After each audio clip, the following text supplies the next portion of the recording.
Good day, everyone. This is Tanya, Lady Tea Time, or shall I say, cooking time. I gotta cook a quick meal. My friend is coming over, and I try to cook dinner for us at least 2 to 3 times a week because I am a working gal. But anyway, so just sit back and watch. I'm gonna prepare some cube steak, lightly battered, with some mashed potatoes and some turnip greens. And how I'm starting out is I bought some cube steak from our local grocery store. I'm going to cover the name just in case they be trying to get royalties or something crazy out of me. But anyway, just regular old cube steak. It's comes in a pack of 4. It was on sale. Got a good deal on it. It was $6.02. And what I'm going to go ahead on and do to start off with is I'm going to, let me bend the camera down so you can see it a little bit better. I hope y'all can see that. I might got my camera up too high. So sorry about that, y'all. Y'all know I said I need to get another camera. Okay? So that's better. That better? You can see everything I'm doing. Okay? What I'm going to do, first of all, is just, I hope that light is not a horrible glare.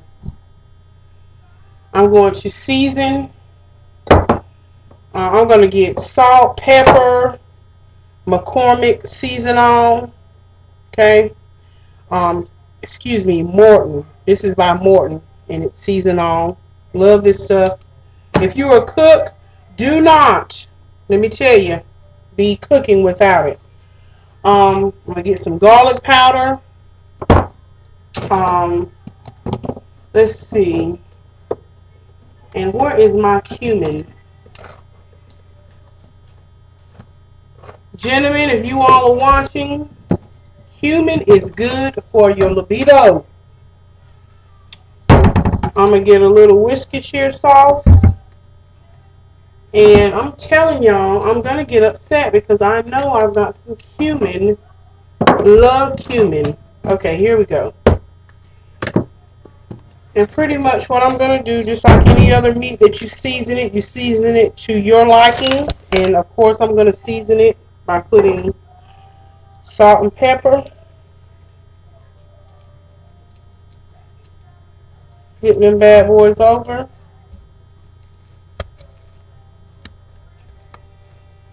A little bit more salt. And I use sea salt too. Okay. Go ahead on and hit it with a little pepper. And like I said, we all know how to season meat. You just season it to whatever you like. Some people like different flavors. These are what I use. Okay, the next I'm going to use is go ahead on and get this garlic powder in here. Okay. Flip that over. Garlic powder. Love the smell of garlic. And cumin is a very distinct smell and taste. And it's just an acquired taste. I can't even describe it. But it's a very strong taste. And but I like it. I use it when I'm seasoning ground beef or spaghetti or ground turkey. It's just it's almost like a Mexican type flair to it. When you smell it, you'll think of Mexican food maybe. But it just does something to meat. There's a channel, or a cooking channel, I can't remember which one. But anyway, there's a show on there called All Spices or Spiced Up or something. But anyway, it's a show about how to use different spices. And if you go to a restaurant, and now I'm just shaking just a little bit of Worcestershire on here. And you know how you go to certain restaurants or you taste certain foods and they've got just, you're like, oh my, what in the world is that they've seasoned it with?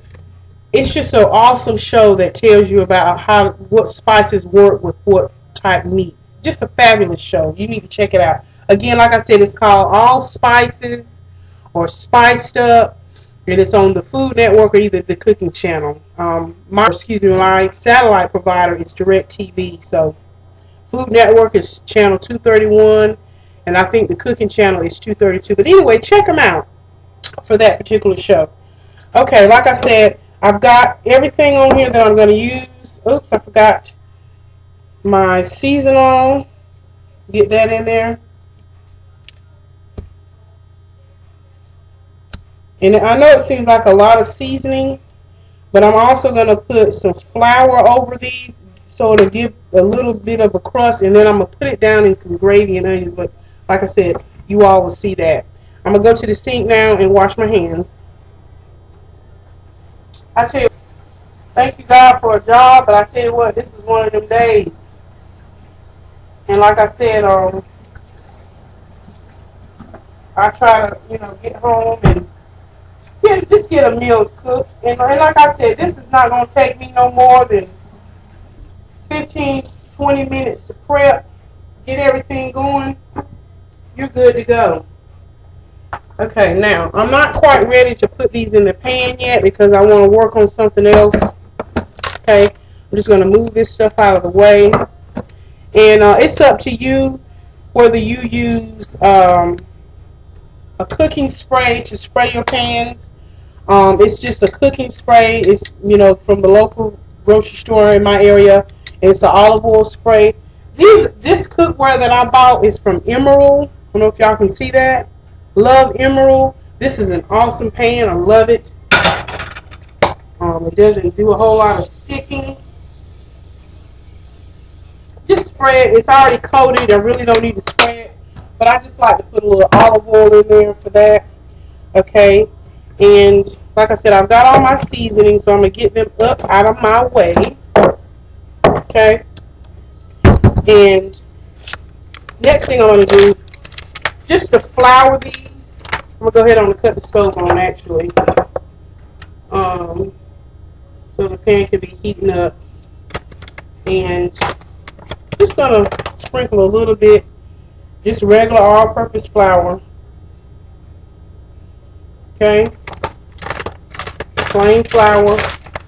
And that's why I season the meat. I'm not going to put a whole lot of seasoning on this because I also like using House of Archery. And that's the chicken breader. Even though this is going on beef, this is the chicken breader. But because of the spices in it, it's just a good mixture. I mean, nobody will ever know.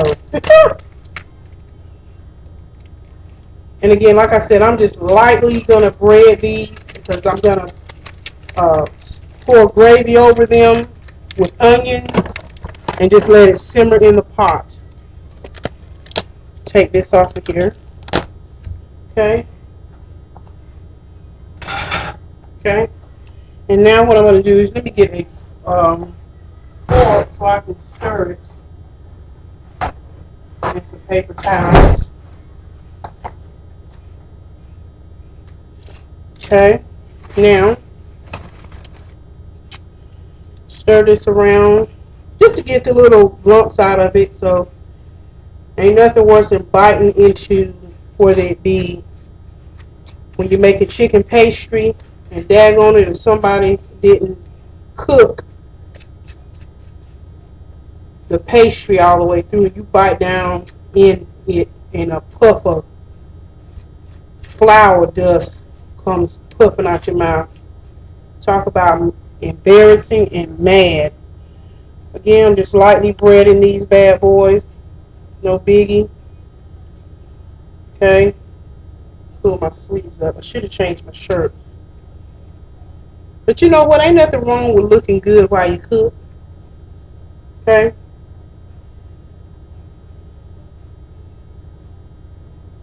I ain't hear no frying pan. It'll get hot in a minute. Turn it up a little bit.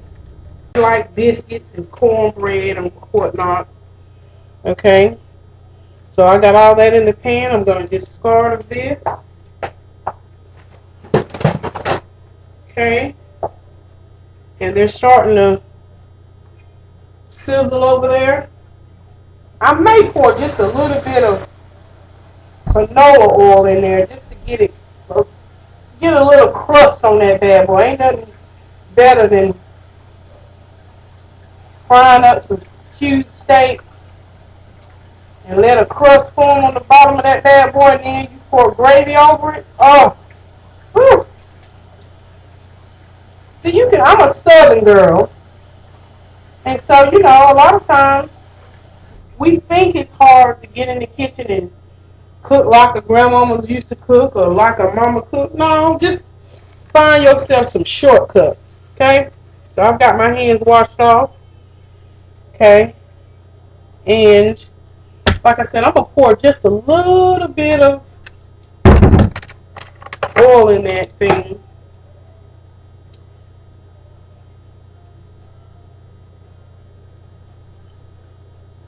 And that'll help, of course, with the gravy, and it'll also help with forming that crust on there that I was just talking about. Okay, so I'm going to just lift it up so it get up under there. Hear that sizzling going. Okay, and cut it down just a tad. I don't want to overcook it. Okay, and I'm a person who likes to clean as I go. My flour back in the refrigerator. Yes, yes. I'm old school. I like to put my flour and sugar in the refrigerator. Not because I got bugs or roaches. Don't get it twisted. But because I just like to keep a clean kitchen as I prepare my meals. Okay? Now, got that going on with that. Now, while we're waiting on that to cook, what I'm going to go ahead on and do is cut my onions up. Because once this is done, I'm going to cover it with some gravy and then put the onions in there so that the onions can simmer with the meat. Okay, let me go over here and get my gentleman. Campbell's beef gravy. Yes, I know how to make a roux and make a gravy, but guess what? Keep it simple, and you still get that slow cooked flavored food. Just, make your life simple. I know I can cook. People who have tasted my cooking, they know you can cook. But during the week, guess what? Make your life simple. And you can still have a good meal, a good fellowship. Okay, now, just put this plate so I can cut these greens. Get that going. Bad boy is going. Okay? And I'm just going to cut this bad boy. And it doesn't have to be meat because I'm just going to slice this one onion up.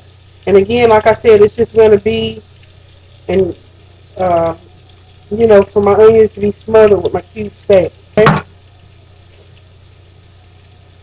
Let it get wet. It warped on me. That was a good cutting board. So I got to go out and get me another cutting board. I'm going to do that shortly. And I'm cutting them up in these type slices, just little ringlets, okay? And just separate them. Because when it goes into the gravy, they're going to reduce down and then they're going to get translucent. And that's all I'm doing. They don't have to be perfect. They don't have to be neat. Because like I said, when you reduce them down, hey, who's going to see it? It's going to be going in your mouth. And like I said, just cut them. Cut it down. And the little round pieces is what I'm talking about. These little things right here, little part of the onion, you can keep them in or you can just pull them out. And like I said, you see, I'm just tearing it apart and making just ringlets out of them. And like I said, when they reduce down, hey, you in the money. You in the money. Okay? So that's it with that. This is a sharp tail knife. I'm going to tell y'all, but I love it. You have to be careful with it. Okay? Now, what we're going to do next is we're going to flip these bad boys over. These cube steaks.